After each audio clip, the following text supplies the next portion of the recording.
नांदेड शहरातील श्रीनगर परिसर, पहाटेची वेळ, शांत वातावरण.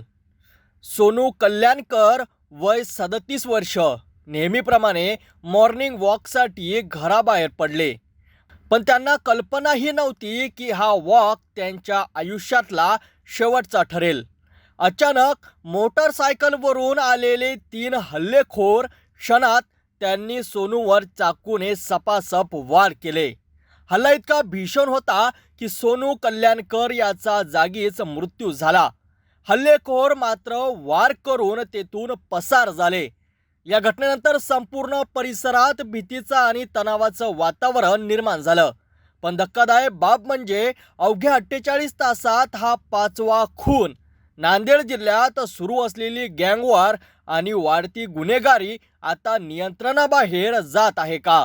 सर्वसामान्य नागरिक आता प्रश्न विचारत आहेत. आम्ही सुरक्षित आहोत का? या दरम्यान पोलिसांसमोर मोठं आव्हान उभं राहिलं असून या साखळी हत्यामागचं कारण शोधण्याचं काम सुरू आहे.